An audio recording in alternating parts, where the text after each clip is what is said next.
As you can see, today we're in Rivne to check out the level of Rivne's craft. I'm Yevhen Sinelnikov and this is Craft Journeys. Let's go.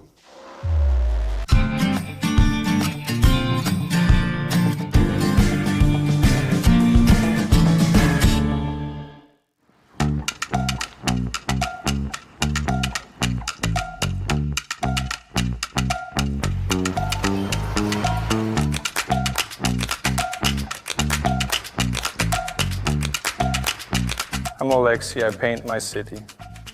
I've been painting the city of Rivne for more than 8 years. I've painted so many works that not showing them would be just a small part. I couldn't do that, so we opened this place. Promoting the city is important, and its name, Creative Home, reflects that. People create and make things here, and I am also a creator. All creative people gather here. So are all these your paintings?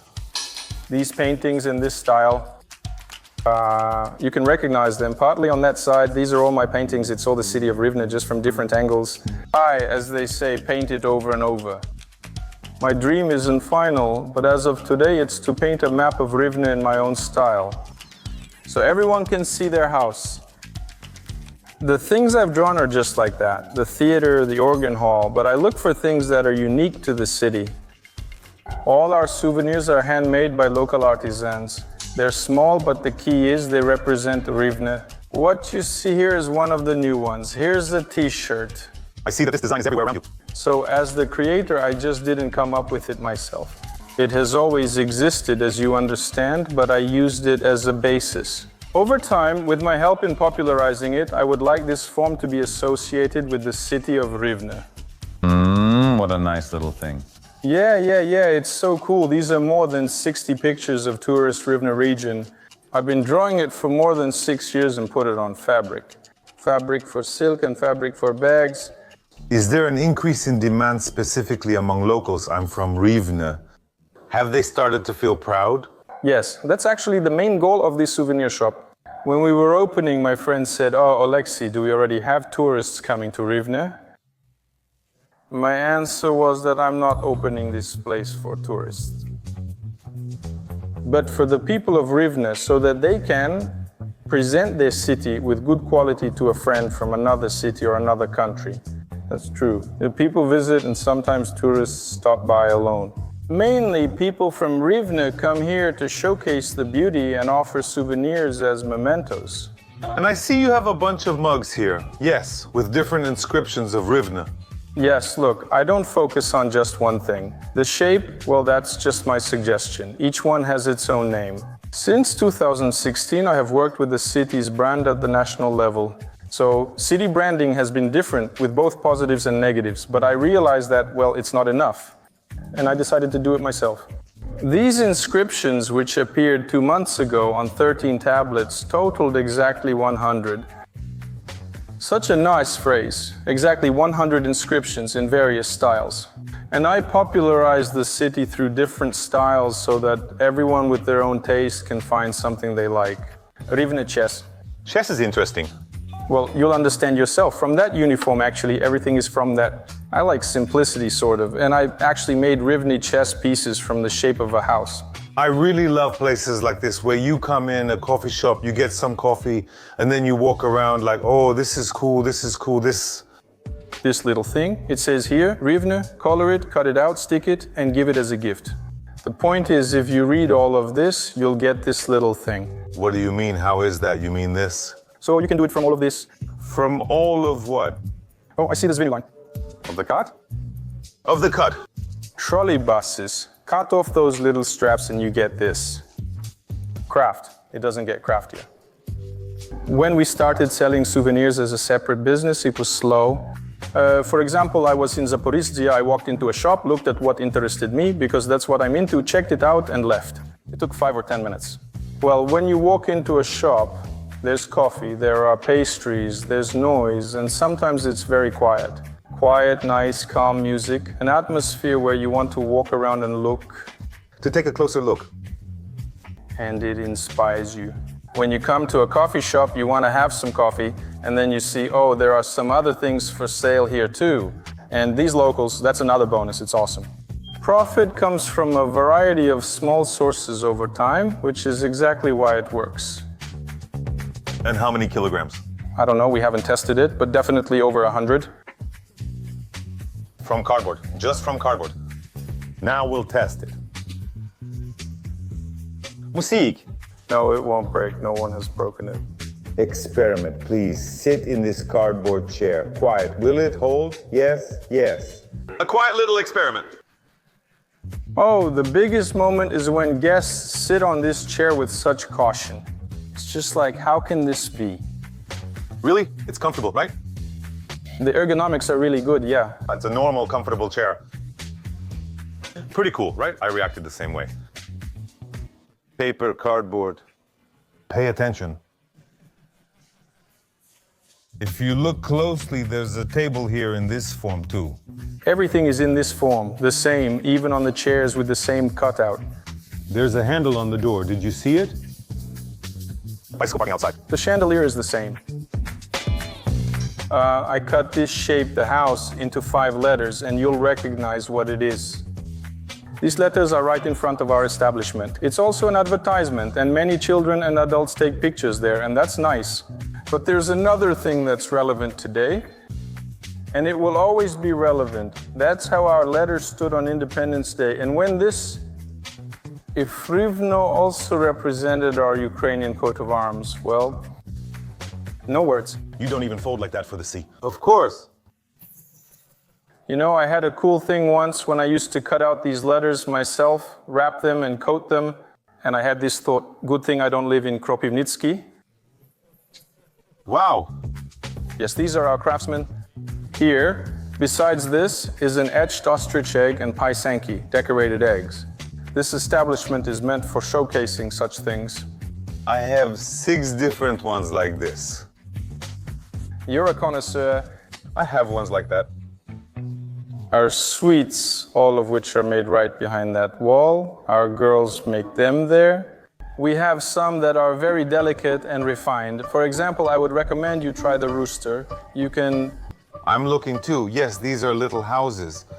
This is our gate, kind of central, our theater, the organ hall. And we also have, but the trolley bus went somewhere. So you can even eat a Rivne trolley bus. There is a very tasty dessert that our guests love. No dough is used. It's called kopalnya, and it comes with a small shovel. With a shovel, yes.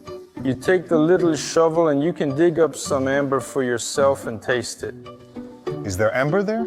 There is amber there. Come on, really? Exactly, that's right. It's all in these little things. The name is Rivne to the taste, Cha Rivne. La la la la la la la la la la la la. So is there really amber there? Girls, the confectioners put it in there. I tell you, don't add it to every cup. How can you treat a guest that way? Well, look, people dig for amber, but not everyone finds it, right? That's true.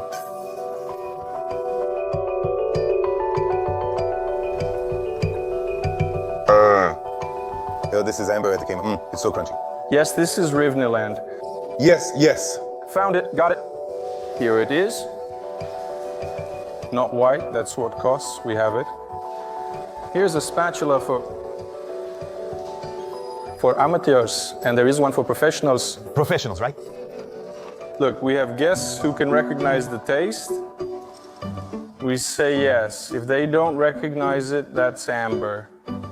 Very tasty. It's so very tender. Yes, if I had to pick a favorite, it's very tender and calm. Cool.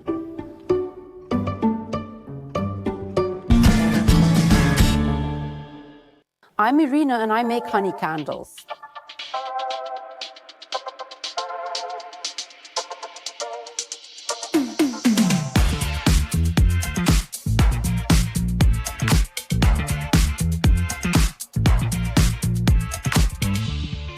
This is my house, honey workshop and candle workshop. I live upstairs, welcome guests here, and work over there.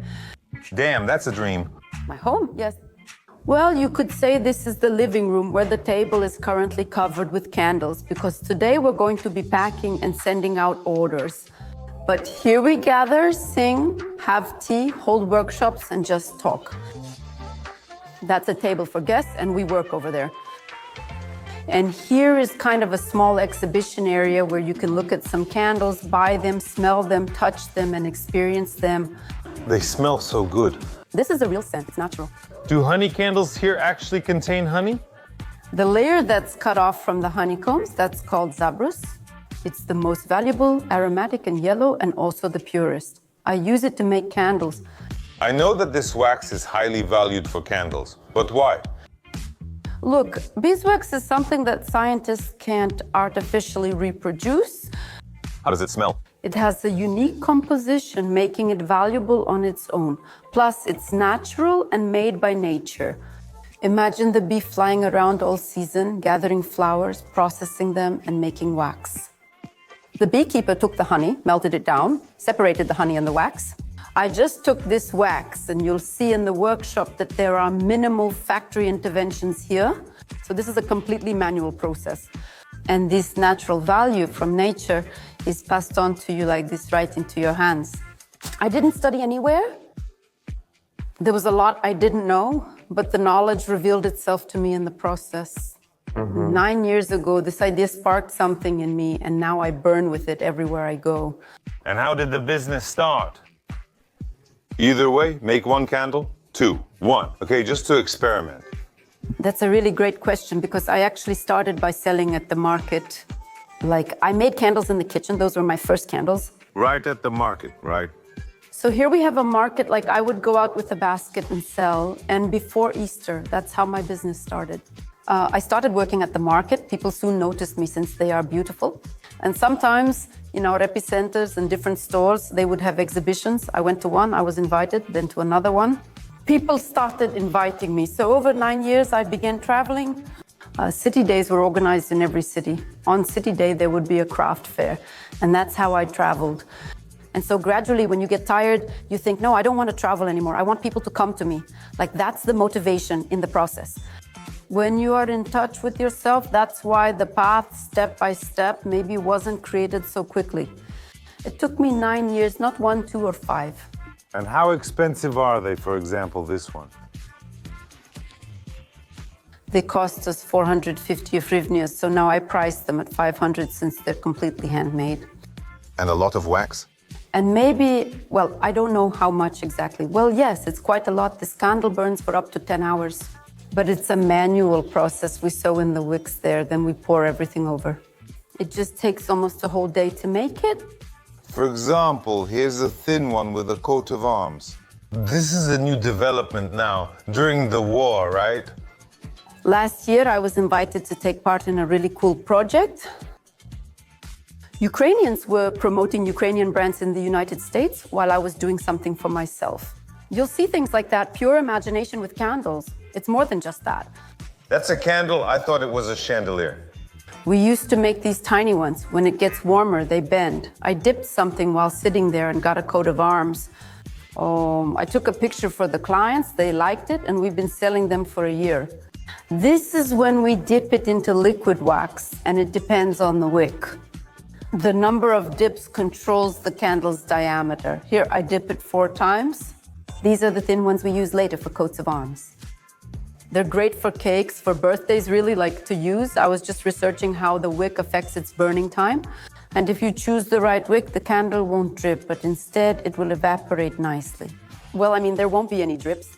Really? Is there a difference in this little string? Of course, that's the main thing. You think you just add the thread and you're done.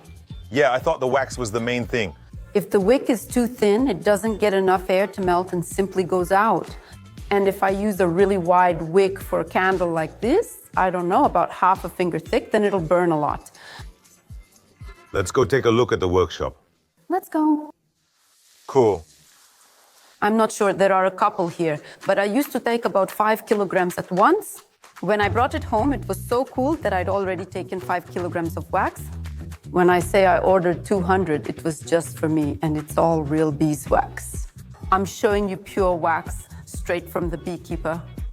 And it's just on a steam bath. Here's some water. I've had this pot for 9 years. Yes, that's how I used to do it. Now there are special wax melters and everything. They're so expensive, sorry. It's more valuable for me to cook here because I can see all the magic. And here is some water, and here is a little bowl. And this wax is melting. I'll show it to you now. I have this little cup just so you can see. This is what I got from the beekeeper and melted. And look. And this is what I work with. And when I work with this wax in general, for me, this is already called magic. So here's a Trinity candle, for example, how we make it. We sew the wicks together. Then we start pouring over it like this. I give it time to harden. And here it hardens for me. And I keep doing this until That is layer by layer, layer by layer. Yes. That's why I think that 500 Souvenirs is possible. Well, to make that candle, I'm not sure. Well, half a day at least. You have to pour it for half a day. Yes. What I always do with wax is it's clean, but it needs to be strained. Well, like always, because there are particles of bee bread, propolis, maybe bee legs, and maybe something else. That's why I always strain it through a transparent gauze. So people don't assume you simply melted wax, poured it into molds, and your candle was done. Have you smelled it in its liquid form? Wow. Yeah, it makes you want to bathe, doesn't it? And you want to have a drink too. It's just like honey, real nectar. I just love it, honestly. It's a simple process, just a mold and wax, really easy. But it's not that simple to pick the right wick. You can do it. The size, the height, and I pour wax into molds. This is liquid gold, right? beautiful. It's just experiments. From these very thin ones. Look, A little film. A little film. Many designers have been decorating tables with church candles over the past year. It looks very stylish and beautiful. and by church candles, you mean the thin and tall kind, right? Yes, we don't call them church candles, right? But for me, candle making is about different techniques. It's not just about using a mold, shaping by hand, or pouring and leaving it for a few minutes. It will harden now, then I pour it again. And dipping is like this. Well, like here, it's not really good. I always give weights. Now it straightens the rods so they can be pulled out. And the weight gives better immersion. There, and dipped it. It will harden, then you can try again. Well, actually, when there are several of them, you can take a few on a stick at once and make several at the same time. Well, it's very time-consuming to dip them like this, to make 40 candles like this. Well, that's why I have these. You see, I don't make just 1 or 2 pieces. At work, I can immediately use one hand holding 10 pieces in each. I stand like this, dip. Well, still, to make it this thick. Well, It takes some time. yes, it does. That's why I have an assistant now, since candle season is coming soon. Christmas, everyone wants warmth, coziness, and candles. And you also have workshops here, right? Over there, yes. We mainly work there since it's less convenient here, but we do most of our work at that table with all the candles. I really love artists, and I also like when people are interested in creativity. And in general, when you make something with your hands, it heals you. And that's really cool. That's why we sit at that table. And for example, before last Christmas, I organized several workshops. We wove spiders from straw, we made candles, we made diduks for Christmas. And that's a little bit about traditions, about Ukrainian things. We admire how great it is there, yet somehow didn't know our own traditions. 9 years ago, the candle market was dead. Now it's much more vibrant. Due to the war and power outages, many people began doing this as a business. That's why there are so many candles now, a lot of them. The cats are green, gray, and this kind of pink color. Here I was already experimenting with dyes. Here I was creating different colors. These are veneer baskets. Is this even packaging? Yes, a few years ago I used them to pack Easter sets. I put hay in there, all of that. Honestly, packaging, I'm currently researching how much people overpay for packaging. Actually, I've gotten a bit into business. I want to sell a cool branded candle. Candle, value, and packaging. The packaging can cost nearly as much as the candle if you need a permit. And I don't want people to buy and pay, spend 150 or 200 hryvnias on something unnecessary. That's why I use regular craft materials for now. That's why they're called craft. Paper, hay, veneer. And what's great is that all of this is made in Ukraine.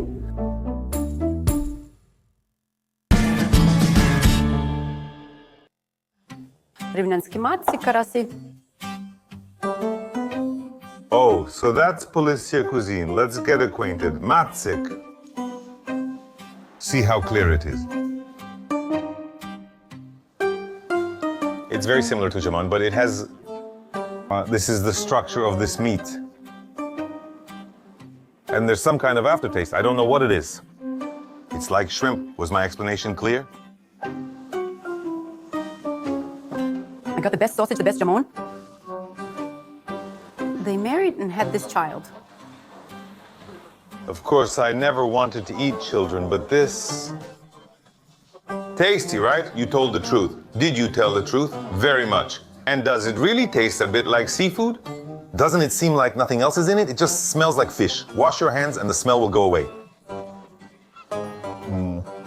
Dima, how am I supposed to know what matsik is? Let's ask the person who knows everything right now.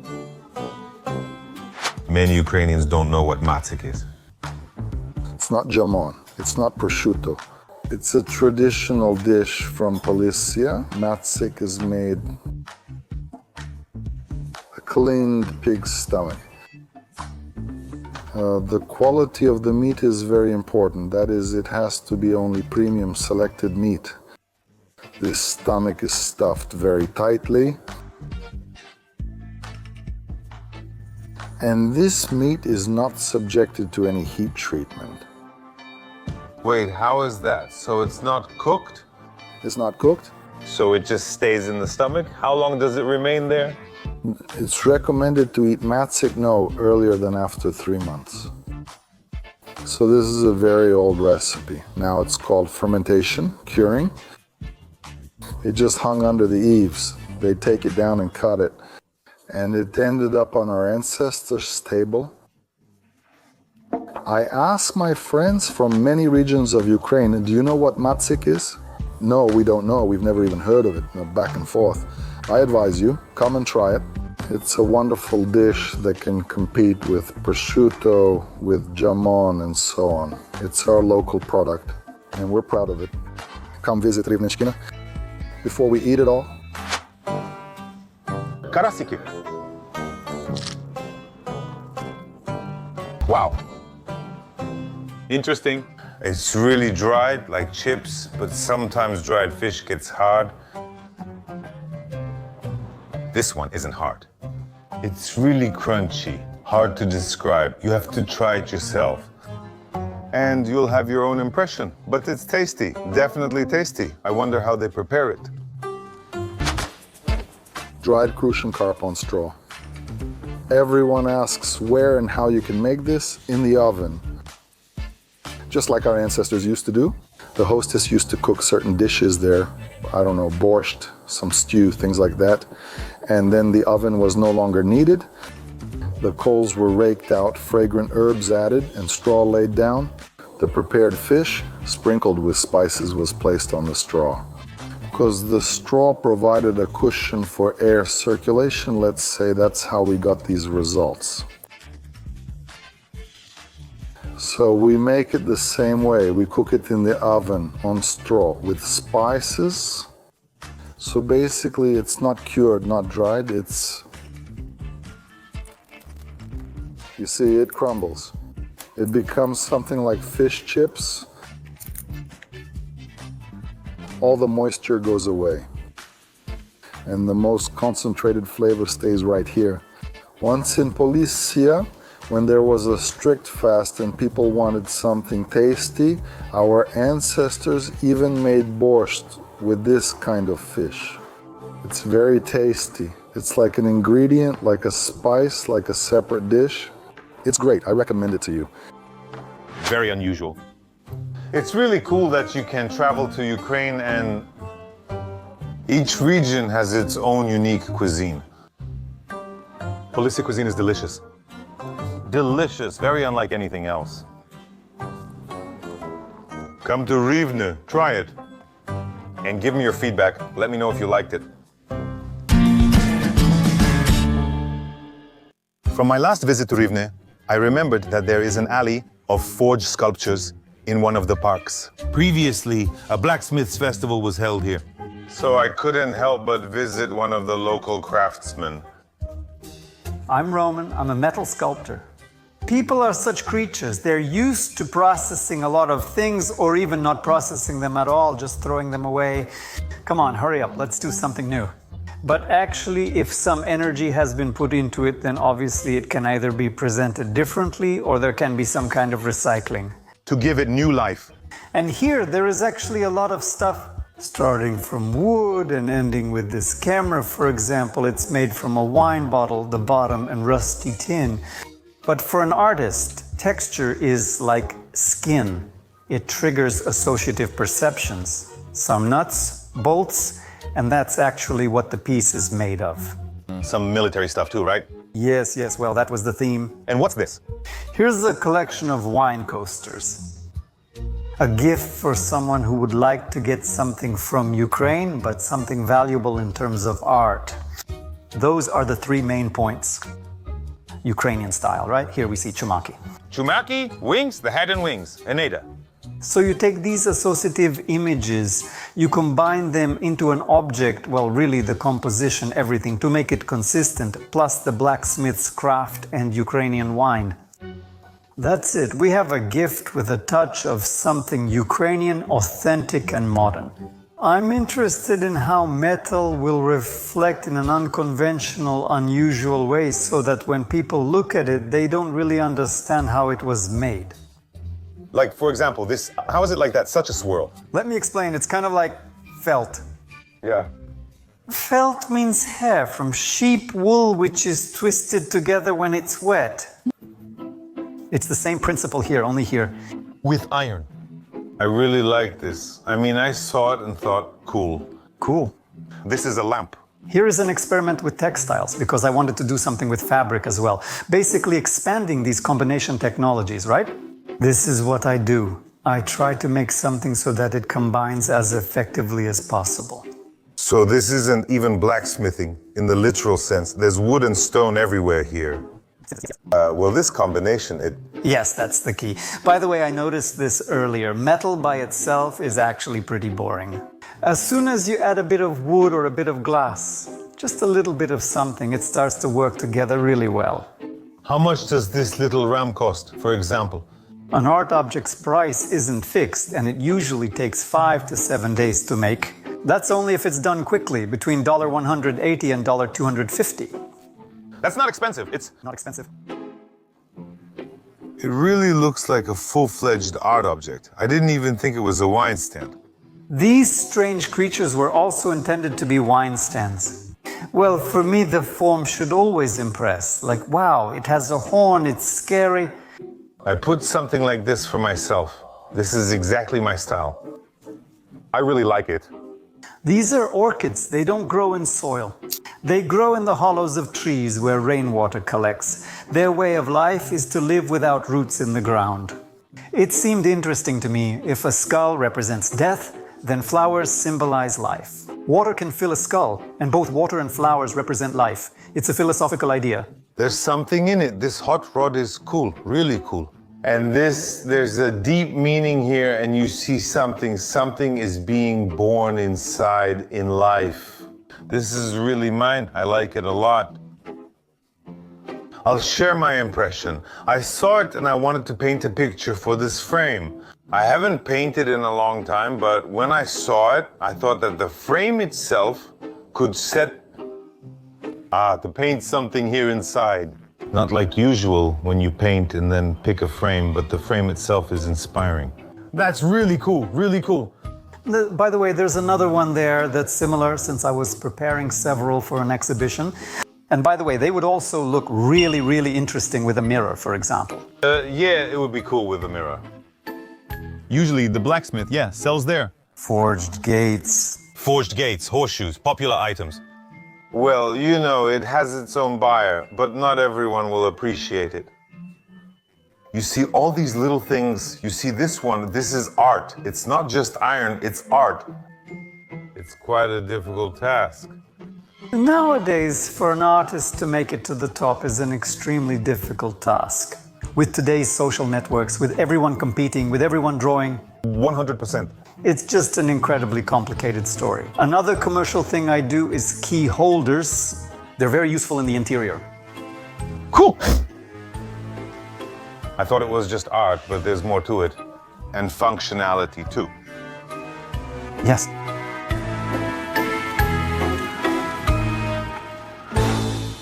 Okay, this is my temple of art. A place where I spend up to 8 hours a day, sometimes even more. So what do we have here? An anvil. This is my working tool, where I do everything. It's a small anvil. I also have a big one, but I'm just used to this one. It's like a man's construction set, similar to Lego. You can insert different gadgets here depending on... Depending on what you're doing? Yes. Moreover, you can create these gadgets yourself. They have a purpose, of course. And here, the basic blacksmithing principles are very simple. It's important that it has mass. It's important that it stands very firmly. And it's important that you can bend some kind of lever, for example, and bend it there. Next, I also have a guillotine, different welding tools, and a forge. This interests me. That's what I noticed. We'll get to that. These are hammers. Hammers are what they work with. Here we put a piece of iron. The principle is this. Basically, it's the formation of a hemisphere. This is how armor plates used to be made. They're still made like this. If I hit it now, it'll be a bit loud. Well, we'll heat it up, right? It'll start to bend. We'll add it now, but we'll end up with something like this. Like this, a hemisphere. And this is already a shape you can work with. Actually, all these works here are made using this very principle. It gets heated, it gets hammered. Is that so? Am I understanding this correctly? Yes, exactly. Interior items. It's a functional thing. Some objects can be hung here. This is also a search, right? Yes. This work really... I wouldn't even say this is a blacksmith's work. It's more like pure art, a sculpture. A sculpture, yes. By the way, these are gifts for you. Each of you can take a bracelet as a keepsake from me.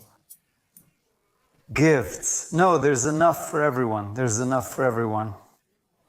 And this cool lamp, too. It works the same way. These are welded wires, too, right? Let me take it out. Or maybe, let's see. It comes out now. Here, that's how we know. Oh, I can definitely tell it's not light. Yes, it's not light, but it's very interesting. When you look at it this way, it shines more. Actually, these are two pieces, two sheets made from wire. From this kind, just thicker.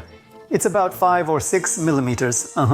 Pretty thick. Here I also put in some round elements. Well, so it creates a kind of texture. Chaotic. Yes, chaotic.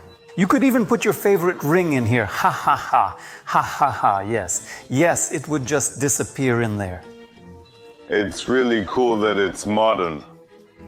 That it's not, how should I say, really not Vakula, not this old Ukrainian school, but here we have, damn, modern art. The thing is, the Ukrainian segment, well, the Ukrainian audience, they're not quite ready for abstract things. They see it as something of their own. Well, if it's useful for their interior or maybe some exterior. But as an art object, just in the interior, we don't really have that concept here. Well, we have all sorts of centers. They offer pretty much everything. Ha ha ha. So, what am I getting at? That it's very difficult for an artist to jump between things that are understandable for the viewer and things that are not understandable. If you look at any abstract thing by a great author, even in sculpture or something else, it will have very few views. But in my works, I try to slip somewhere in between this. It's not easy. It's incredibly difficult. Because on one hand, you see that you're not modern enough. On the other hand, you might end up with a form that's simply incomprehensible. And you'll just be a weirdo with your metal gadgets. Here you go, Tomu. On the other hand, I still want to create something, to do something unusual. There's no recipe for this. Every artist faces it in Ukraine and elsewhere, even abroad. Several works stand near the local history museum. Every year, I don't know if it still happens now or not, but this Blacksmiths festival takes place. So, there is a blacksmithing culture in this city? A sculpture is an object that interacts with space. When we travel around Europe, we see absolute nonsense. Sometimes they put up some garages or some containers on the end, and it is perceived as an object. Why? Because a place is chosen for it that interacts with it. In our city, the concentration is a bit too high, in my opinion. Of course, to spread these works out in some places, to arrange them, that's the job of designers, of course. That would be better. But still, they are an object that people visit. They look at them somehow. They take pictures. We were there today and people took pictures with them, right? So there is some benefit from this. I think he will have a story. Someday a skilled architect will give it a purpose. This... Modern art is supposed to be strange. Absolutely, it should spark interest. Like, what is this? From here, it almost looks like a fish. Uh-huh. And in the middle, there's a golden hole. Wood. Uh-huh. But it's interesting. I even have a name like Brighthead. Like it's a lamp, not bright yet, but it will be. Yeah. Well, this is also a lamp. When it lights up, it'll be clearer.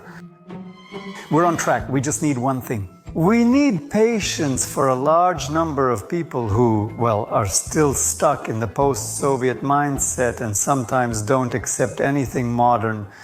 Just patience. Explaining patiently and presenting new things impressively is a great approach, right? Because if a couple of people come, well, let's say a dozen people, and they're all excited about something cool, they explained why it's cool, and then let's say someone who doesn't understand it comes along, it's unlikely that person will just say, oh, I don't get it. When everyone around is saying, wow, they'll start listening, like, oh, actually, maybe it is something. Well, that's kind of how it works. At least that's how it seems to me.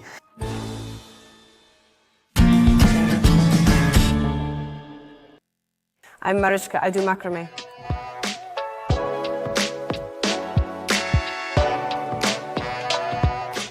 It was just when quarantine started, COVID, and I just started doing things so I wouldn't go crazy at home. I started doing anything I had put off, anything I wanted to try. And I started making macrame. By the way, this is the first Christmas tree I made. Here it is. this is it, right? Yes, that's it. It's made from various threads, as you can see here. I used what I had since I didn't go to the store. I tried to make it, then realized macrame has a different vibe now. It used to be more of a grandma thing, with grandmas weaving little baskets, and that's how I began. There were people around me who were like, wow, that's cool, make one for me. I was like, okay, I made it once, then I made it again. And the third time, I realized that, it actually costs some money, and I was kind of going into the red. Yeah, and so I started trying to charge for it, but that's a whole different story. Because it took me about 2 years to get to the point where I could confidently set the price I charge now, so yeah. That's the kind of work I do. How much does it cost? Well, approximately. Well, approximately around 1,200. Something like that, yes. Well, that's not expensive. Well, that's not expensive, but for example, for many drivers, it will be expensive. And here too, you need to know your audience. When the war began, I had 4 or 5 works ready and gave them to auctions, since it was the only way I could help then. I just gave them away. To collect some donations, right? Yes, because I couldn't weave since I was in a very unstable state. And what I had, I gave away somewhere, like to some schools. The schools took them abroad somewhere. Some cafes and coffee shops here took them for their own auctions. And from that, yes, they made some donations, something like that. They raised funds. It's not a little dress like we joked. It's decor, a wall panel. Well, this is a panel, and that's a panel too. This is classic boho macrame. So, for example, what do I do? In this case, it's wedding decor. It's already served its purpose at the wedding. Right now, it's hanging. I haven't made an approximate price list yet. I just haven't gotten around to it, but it will be available for rent for wedding events. So, right now I'm looking for opportunities where I could do this. And it could bring me some income just like that. Because, for example, lately I've been working mostly on a made-to-order basis. I'm saving money, so I already have... Threads. A collection, kind of. This? Yes. Is this also yours? Yes. This is mine. This is actually the first thing I made for myself. I kept it to assure myself I could set the masterclass price as I calculated. It's always a struggle between cost and self-worth. That's the story. So you don't only make macrame, right, eh? Do you teach as well? Basically, that's why I created this workshop. First, it was to move all of this out of the house, all of it, and to separate work and personal life a bit. Second, I wanted a space for masterclasses so I wouldn't need to keep renting one. You do realize you're creating competitors for yourself. You're growing and growing now as a craftswoman. Afterwards, someone else will make a similar bag.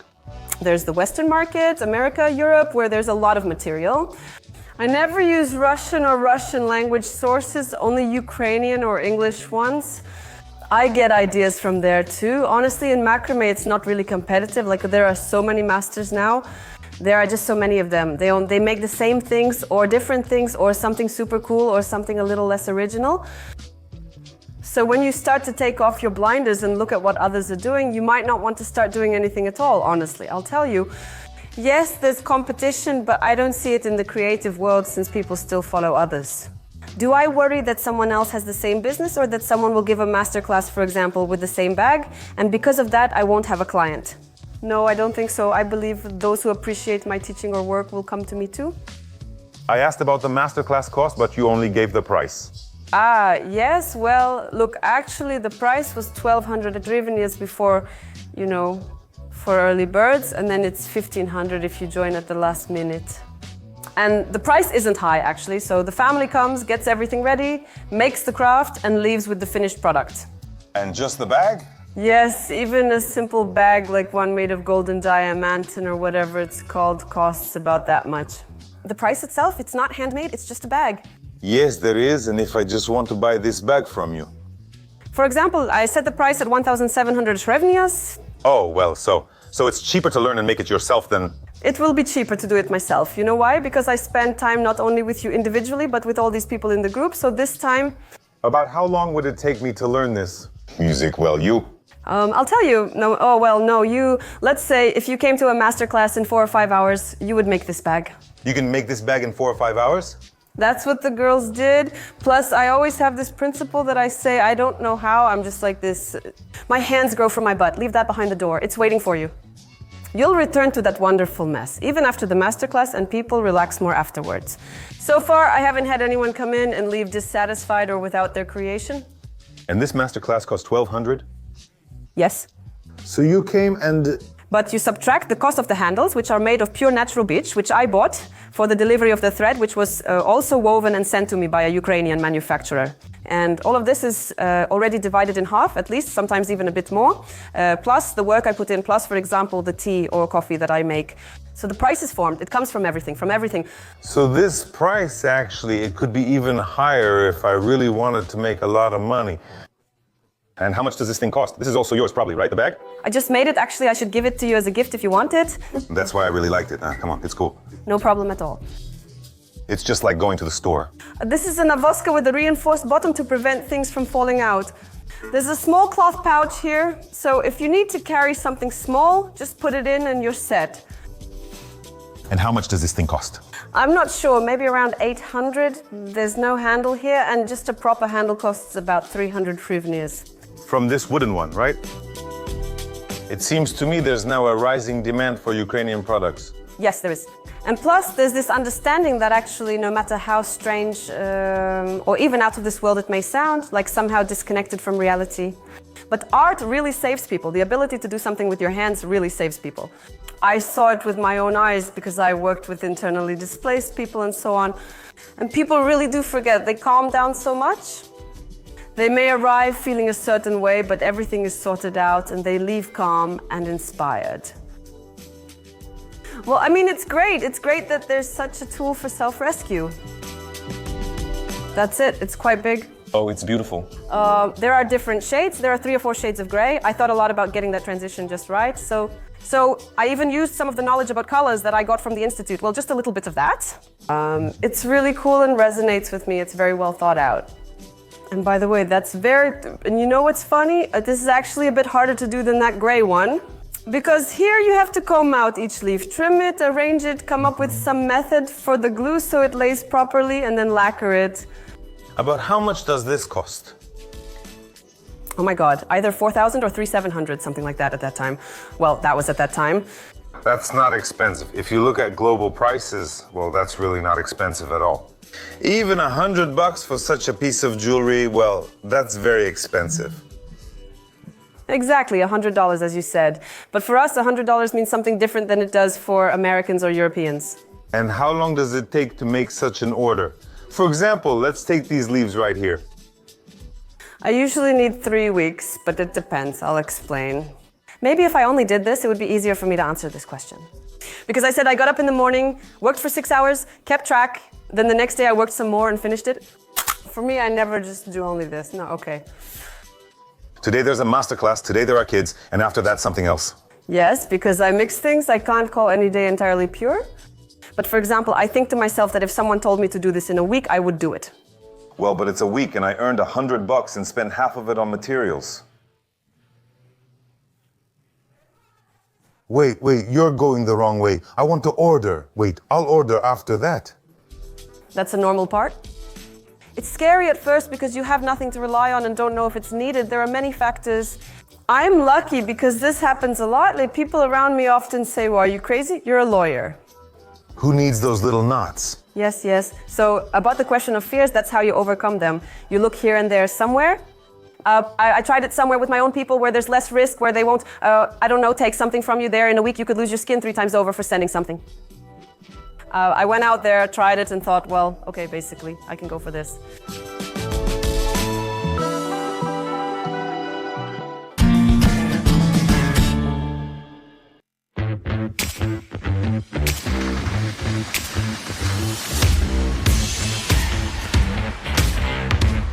I'm Shaimek. I brew beer. How do you make great beer? What's the secret? You just have to love it. I love it, but I don't brew it. Of course, everything starts in youth with education. So I studied brewing in Prague at the Institute because I'm from Prague. I've been here in Ukraine for about 20 years, my child. Good afternoon. Yevhen, is the beer tasty? Teresa, it's tasty always because it's native. My father's native. They say, for example, you can't mix white and red wine, like you can't mix them. But can you mix beer, like light wheat beer, then dark, then light again? Is that okay? It's fine. Just take a few pills in the morning and you'll be okay. The name Brutalira. Yes, Brutalira, this is a Brut India Pale Ale table. Here it's IPA, and here it's straight IRA. This is Ira, my wife. Ah, I see. She runs this restaurant, this table brut called Brutal Era. What's so special about it? It's strong. My wife can tell you how much alcohol is in there. Since it's a brut style, it's fermented down to 0. It's brewed with yeast and enzymes until no extract remains. Everything is converted to alcohol. It's tasty. There's even, maybe it's lemon, but there's a light sourness to it. But it's very light. Cool, I like it. How long have you been working? It was 8 years on August 24. We opened on Independence Day 8 years ago, when there was still a lager cellar. This is the territory of the brewery, right here behind the wall, behind that wall. A big brewery. Right here behind the wall is a big brewery, and this was called the 5th basement. There were 11 lager tanks here, each holding 130 hectoliters. We worked on it for a couple more years after we arrived. And then, starting from the 50s, they began to leak, so they closed all of this down, and then they started thinking about what to do here. And a wave of craft started in Ukraine. Small places began to open up. So you open a restaurant and a brewery, and your neighbor is a large beer producer, a big factory. It's quite risky to open, because it seems to me there's a big factory here. That's our factory. That's our factory. So that changes everything. That changes everything. I thought you were competing. No, So that's how it is. I'm the head brewer both there and here. Let me rephrase my question. How is your beer different from the factory-made one? It's very simple. We only brew lagers there. That's grain fermentation. Of course, it's a big factory. You can't make wheat beer, ales, and so on there. And there, you could say, well, it's mass market. But here, you can afford to make IPAs and brut ales. Interesting beers, right? A pint and a half, wheat beer, everything's here. You can have different imported malts, hops, yeasts. Well, of course, that makes the beer more expensive. So you mean the cost itself will be higher, right? Everything here is imported. For each variety. Are they willing to pay extra for quality? Yes. Yes. Every product has its own buyer. Buckwheat beer has its own buyer.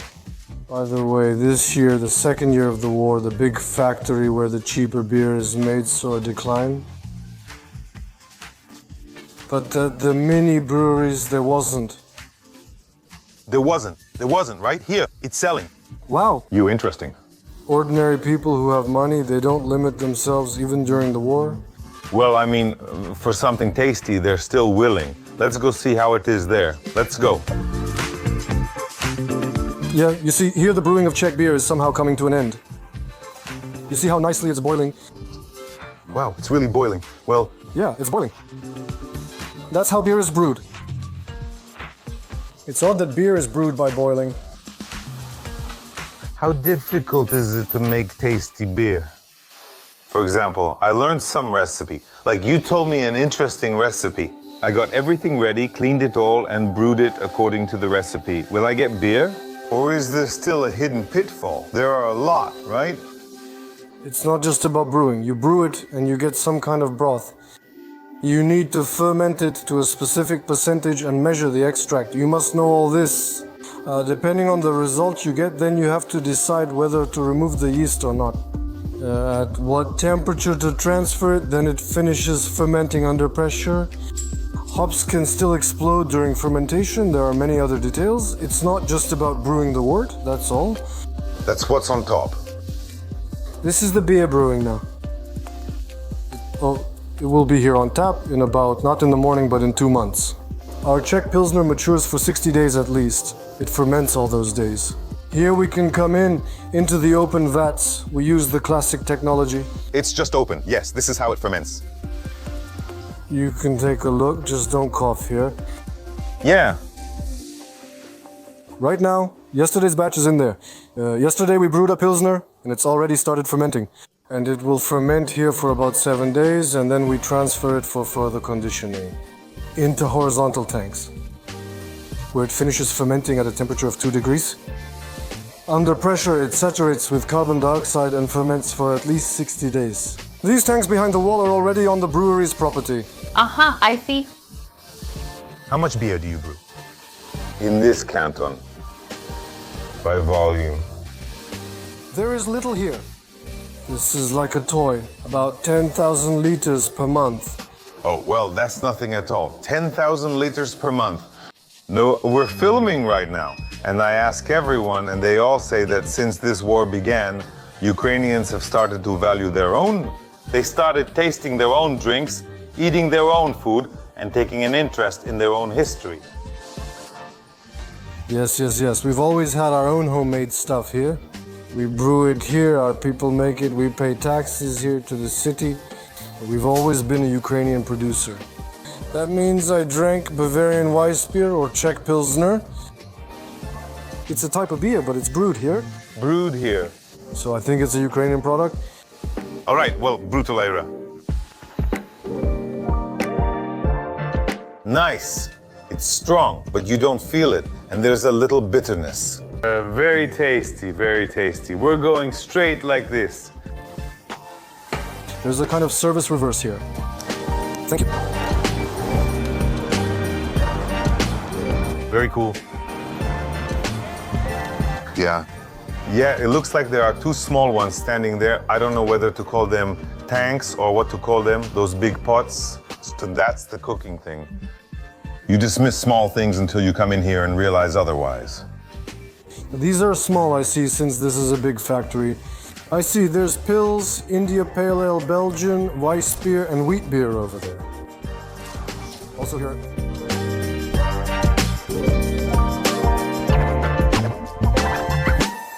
We just brew tasty beer. We just brew tasty beer.